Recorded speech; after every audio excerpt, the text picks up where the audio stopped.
What's going on, RV owners? Today we are looking at a Schwintek slide that has stopped working. Surprise, surprise. What it's doing is probably the most common problem. Starts to go out and then this side of the room stops moving, the other side continues to move, and then eventually it just faults out. Again, probably the most common problem with Schwintek slides, and that issue is what's called a Hall effect issue. Now, the way a Schwintek system works is you have a motor at each end of the room, and the control board is communicating with the Hall effect sensors on those motors, determining the position of each side. So if it detects an issue, to protect itself, it's just going to stop, because if you just run one side of the room all the way out and not the other, it will damage the columns. So it is protecting itself, but it's a little bit too sensitive. Today we're going to determine what the problem is and what the solution for that problem is. Now, before we even begin diagnosing this room, I want to tell you that if you're trying to move the room and you're using the override function or anything like that, and there's just a spot in the room that you can't get past, it's absolutely stuck, or the only one top corner of the room moves, or in other words, it seems like the binding is mechanically inside the columns, this isn't going to work for you. Mechanically bound columns are essentially toast most of the time. Sometimes they can be repaired, but doing any of the diagnostic tests, such as a new harness or a new motor Hall effect board, they're not going to help you if you have a mechanical binding situation. So keep that in mind.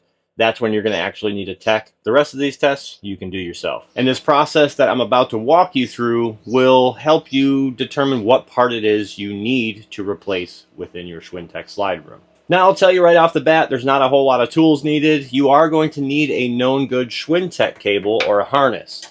There's a harness that goes from the control board to the motor, and you are going to need a known good one so that you can rule out a bad harness.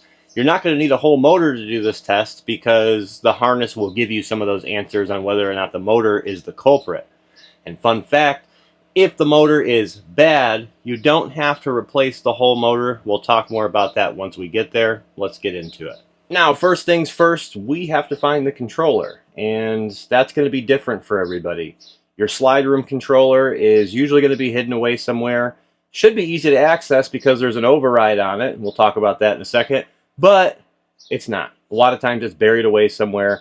Some of the more common places you're going to find it is in compartments that are underneath the slide room or directly next to it. Look up in the ceiling of the compartment. Sometimes they're located inside the unit on travel trailers that don't have compartments. You'll find them in cabinets, drawers, behind panels. You're going to have to do some digging. If you don't already know where your Schwintek controllers are and you're just watching this for fun, spend some time today and go find out where your slide controllers are so that when you do need them, you can access them. Now, in this particular slide room, here's the side that's affected. In that drawer right there up against the wall behind the drawer is where my controller is. So if we remove this drawer, we can get pretty easy access to it. So here's my Schwintek slide room controller. They all look pretty much the same. And you're going to see two things you can access here, which is there's going to be a little light in here, as well as a button. Both of those are going to be important. Now, I've already cleared the codes on this because I overrode the room to get it out, so I don't have an error code. Now, in my personal opinion, you can probably ignore most of these error codes unless it says battery dropout, which is code number 2, because that would indicate that the controller itself just isn't getting good enough voltage. But odds are, if only one side of the room is dropping out, voltage or a switch is not your issue.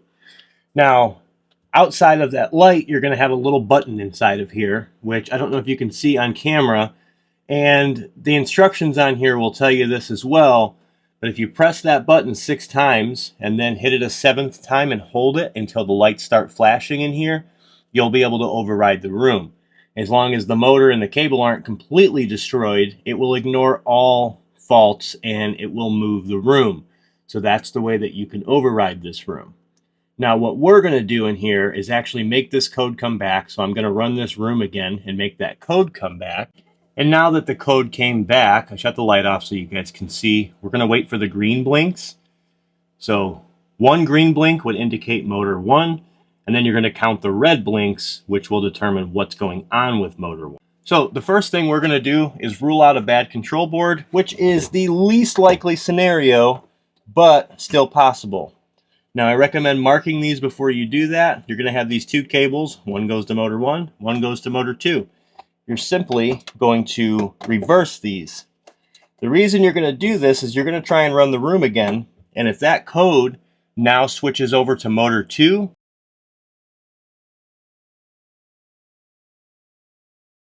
we know that it's a control issue and it has nothing to do with the motors or the harnesses. Again, least likely scenario, but get it out of the way. So now what I want to do is clear that fault so we can clear the board of all faults and kind of get a fresh start here. The absolute easiest way to clear that fault is to go over to your wall switch and rapidly press in and out, back and forth really fast. It will confuse the board and clear the fault. It's not the way you're supposed to do it, but it is the fastest and easiest way to kind of confuse the board, and it just resets itself. Now that we're reset and we have a fresh start, that is where the Schwintek harness is going to come into play. Again, this is pretty cheap insurance to have inside your coach if you have a Schwintek slide. Even if you get an Amazon one for like 35 bucks to use for diagnostic purposes and then order a good one later, doesn't matter. But you are going to need a known good harness, and you can't borrow the other one because you need to have two working ones. Also, for those of you familiar with this system that are looking at this cable thinking that looks huge for a Schwintek harness, it is, because this is specifically designed for diagnostics. This stays in my truck. This is a thick, heavy-duty cable with heavy-duty leads inside of it that will not get damaged. I got this from skillabove.rvtesters.com. So what we're going to do with this cable is kind of like a patch in. I'm going to connect this to motor 1 at my control board and then connect it to motor 1 at the column. I'm going to disconnect the cable that's at that column and essentially use this one in its place. Now what you're looking for here is obviously see if the room works with this harness. If we put this in place and the room now starts working with no faults, we know it was a bad harness. If we put this in and it doesn't clear the faults, now we're starting to look towards the motor. So I'm going to come over here to motor 1 and disconnect that, and I'm going to take my known good harness and we are going to put that in its place. We'll come up to the top of this column. You will have to peel away some of the weather stripping here. A lot of times it's stuck on with like 3M tape, so you're just going to have to peel that back and then find some way to keep these seals out of your way. And as you can see, I have already disconnected the original harness from the motor. Now I'm going to take my test harness that I've plugged into the control board, and we're going to plug this into the motor, like so. So as you can see, I have my harness going down directly to the control board, essentially bypassing the harness installed from factory. Now my room is opening and closing just like it should. Now remember, this may not work the absolute first time. When you put a new test harness in, don't expect it to just magically work. You may actually have to run the room completely in and out with manual override, and then sync the room by fully extending it like I'm doing right now. Once it hits the wall, I'm going to continue holding the button until I hear those motors completely stop. When running it in, we'll do exactly the same thing. That is resynchronizing the system. You should be doing that every single time you open and close your Schwintek slide. You should either be committing to a full open all the way until it gets to its stop point, and then continue holding the button for about 5 seconds. Same with when you come in. You should be bringing it all the way in, waiting till it stops, and continue holding that button for about 5 seconds. That helps keep the room in sync. But now that I've run this room in and out multiple times and the issue is gone, we couldn't even open or close it before, we know that it needs a harness. We're going to replace that. But I'm not going to leave you guys high and dry. Let's say that situation did not work. Let's talk about the solution. Right up here at the top where we connected that harness is the motor. Inside of that motor is a Hall effect board. 90% of the time that people are calling these bad motors, it's just the Hall effect board that's bad. You don't actually have to replace the whole motor. Fun fact, those motors are extremely expensive, way overpriced, and people replace them constantly. And the funny thing is, the motor itself is still just fine. It's just that little board. But Lippert, the manufacturer, does not offer you a part, aka that little board, to replace. Now, key word there is I said Lippert does not offer it. But skillabove.rvtesters.com, who are quietly trying to make RV life a little bit better for you in the background, does. This little board right here will simply replace the board in that motor in the case that you have a bad Hall effect on that motor. So simply put, pretty much anybody can do this. Pop the motor out, snip the leads, this pops in place, and now you have a new lead, new Hall effect board, and again, 90% of the time, the motor itself isn't bad. Now, if you pull the motor out and a bunch of water has gotten into it, you can see rust inside the motor or corrosion, which is also what kills these Hall effect boards. The motor might be toast, might be worth just replacing, but again, RVtesters.com does sell these.